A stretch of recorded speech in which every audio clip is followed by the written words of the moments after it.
जय श्री सीताराम जी की। स्वागत है आप सभी का हमारे YouTube channel Shri Ramcharitmanas with Diksha पर। जैसा कि आप सभी जानते हैं कि इस चैनल पर श्री रामचरितमानस की 5 चौपाइयों का गान तथा उनके हिंदी अर्थों का वर्णन किया जाता है। उसी क्रम में हमने अपनी पिछली वीडियो में श्री रामचंद्र जी के वन गमन का वर्णन किया था। उसमें हमने देखा कि श्री रामचंद्र जी के वियोग से व्याकुल होकर अयोध्या की प्रजा भी उनके साथ होली थी। तभी श्री रामचंद्र जी ने उन्हें अयोध्या वापस जाने के लिए बहुत प्रकार से समझाया। फिर भी जब वे नहीं माने तो उन्होंने उन्हें भ्रमित करके आगे की राह पर श्री रामचंद्र जी, सुमंत्र मंत्री, लक्ष्मण जी और सीता जी के साथ प्रस्थान कर गए। उसी प्रसंग को आज हम आगे बढ़ाएंगे। आज की कथा में हम श्री रामचंद्र जी और निषाद राज गुह के भेंट का प्रसंग का वर्णन करने जा रहे हैं। यदि आप चैनल पर नए हैं तो चैनल को सब्सक्राइब कर लीजिए। साथ ही साथ अपने दोस्तों के साथ इसे शेयर कीजिए जिससे कि वे भी हमारे साथ जुड़ सकें और ये पावन कथा का आनंद ले सकें।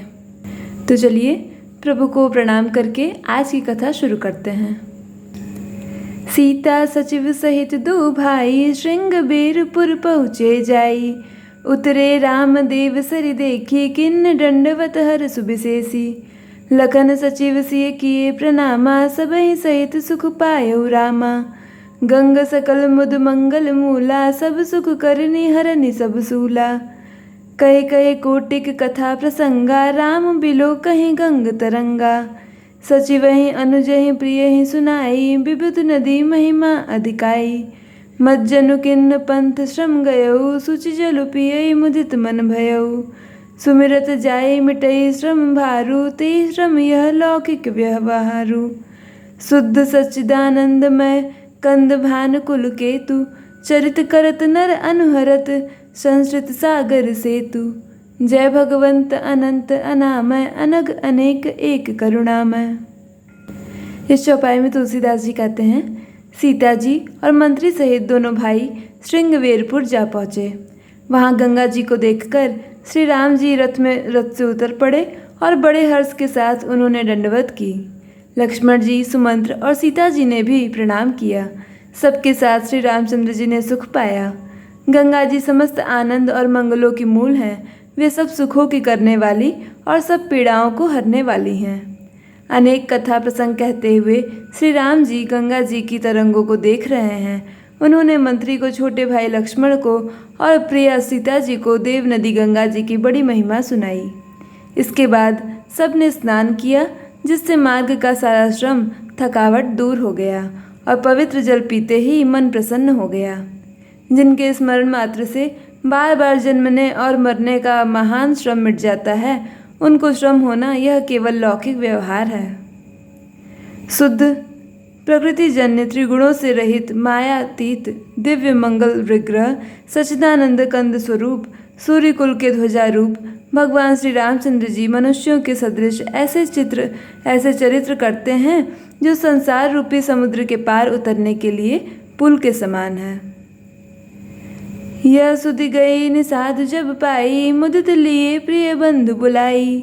लिए फल मूल भेंट भरि भारा मिलन चले ही हरसु अपारा। करी दंडवत भेंट धरि आगे प्रभु बिलोकत अति अनुरागे। सहज स्नेह विबस रघुराई पूछ कुशल निकट बैठाई। नाथ कुशल पद पंकज देखे भयो भाग भाजन जन लेखे। देव धरनी धुनु धाम तुम्हारा मैं जनु नीच सहित परिवारा। कृपा करिए पुर धारिय पाऊँ थापिय जनु सब लोग सिहाऊ।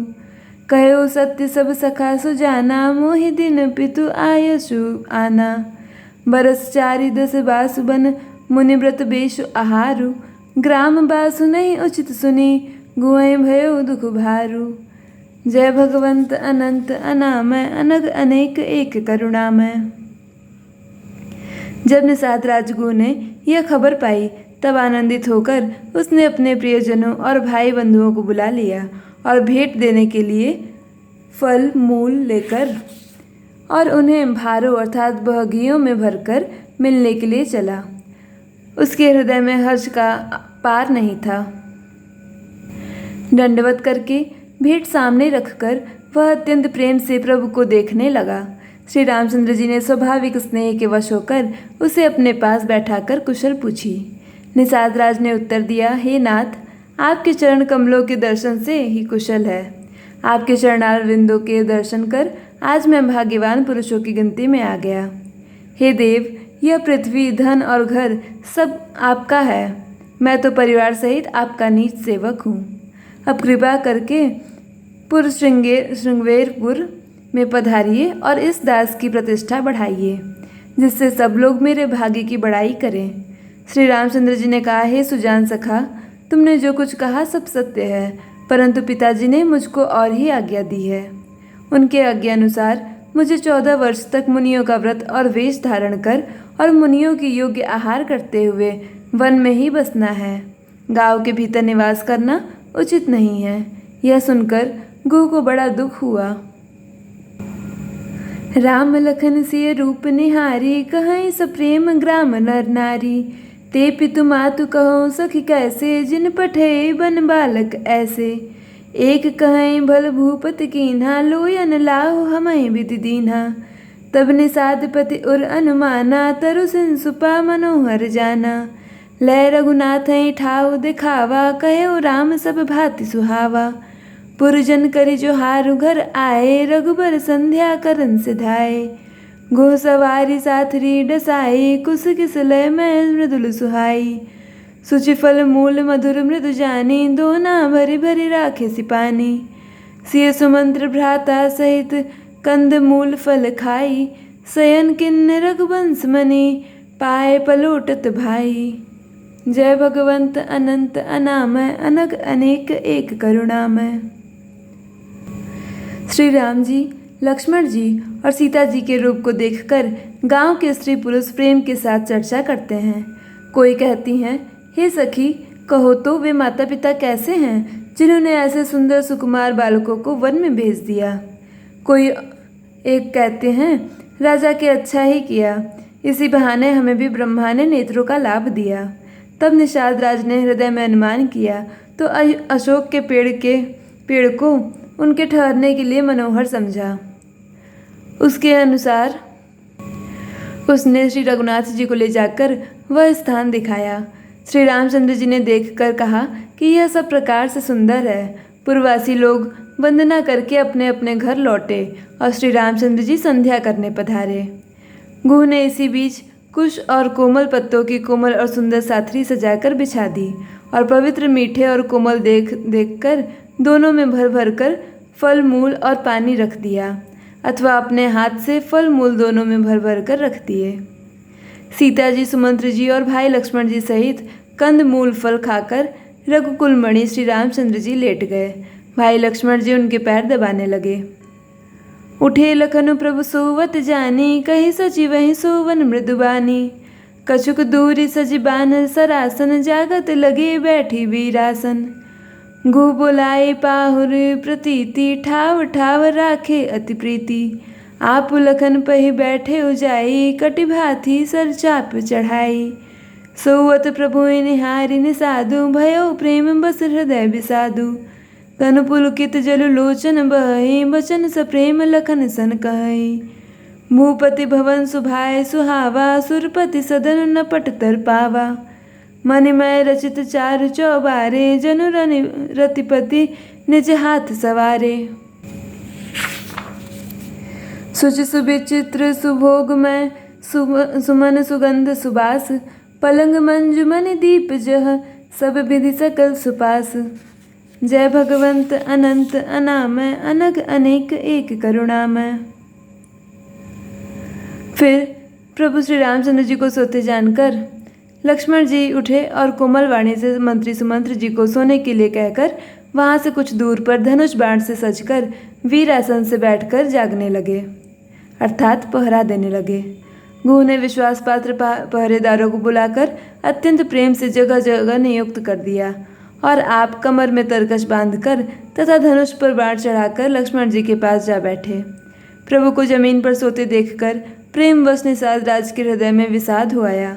उसका शरीर पुलकित हो गया और नेत्रों में प्रेमाश्रुओं का जल बहने लगा। वह प्रेम सहित लक्ष्मण जी से वचन कहने लगा।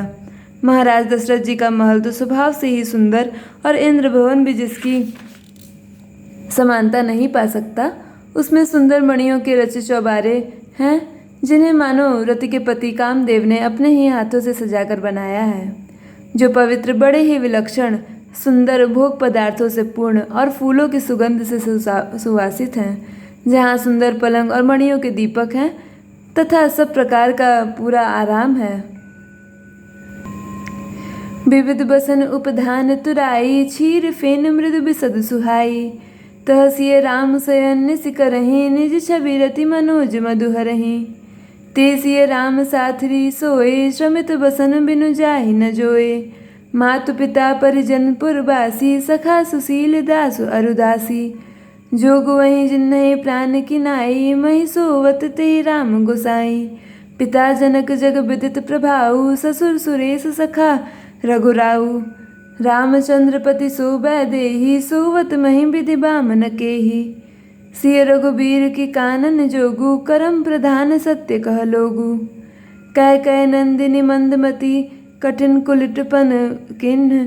जेहि रघुनंदन जानकी, सुख अवसर दुख दिन। जय भगवंत अनंत अनामय, अनक अनेक एक करुणामय। गुह कहते हैं, जहाँ ओढ़ने बिछाने के लिए अनेकों वस्त्र, तकिए और गद्दे हैं जो दूध के फेन के समान कोमल, निर्मल और सुंदर हैं, वहाँ उन चौबारों में श्री सीता जी और श्री रामचंद्र जी रात को सोया करते थे और अपने शोभा से रति और कामदेव के गर्व को हरण करते थे। वही श्री सीता और श्री राम जी आज घास फूस की साथरी पर थके हुए बिना वस्त्र के ही सोए हैं। ऐसे दशा में वे देखे नहीं जाते। माता पिता, कुटुंबी, पुरवासी, मित्र, अच्छे शील स्वभाव के दास और दासियाँ, सब जिनकी अपने प्राणों की तरह सार संभार करते थे, वही प्रभु श्री रामचंद्र जी आज पृथ्वी पर सो रहे हैं। जिनके पिता जनक जी हैं, जिनका प्रभाव जगत में प्रसिद्ध है, जिनके ससुर इंद्र के पुत्र मित्र रघुराज दशरथ जी हैं और पति श्री रामचंद्र जी हैं, वही जानकी जी आज जमीन पर सो रही हैं। विधाता किसको प्रतिकूल नहीं होता। सीता जी और श्री रामचंद्र जी क्या वन के योग्य हैं? लोग सच कहते हैं कि भाग्य ही प्रधान है। कैकेयी राज की लड़की नीच बुद्धि कैकेयी ने बड़ी ही कुटिलता की, जिसने रघुनंदन श्री राम जी को और जानकी जी को सुख के समय दुख दिया। आज के लिए बस इतना ही। आगे कथा अगली कड़ी में होगी। यदि आपने हमारे साथ जुड़े रहने के लिए चैनल को सब्सक्राइब नहीं किया है तो चैनल को सब्सक्राइब करके बेल आइकन को प्रेस कीजिए, जिससे कि आपको हमारी वीडियोस की नोटिफिकेशन आपके फ़ोन पर मिलते रहें और आप हमारे साथ जुड़े रहें। आप सभी का अंत तक वीडियो देखने के लिए बहुत बहुत धन्यवाद। यदि वीडियो पसंद आई तो वीडियो को एक लाइक ज़रूर कर दें।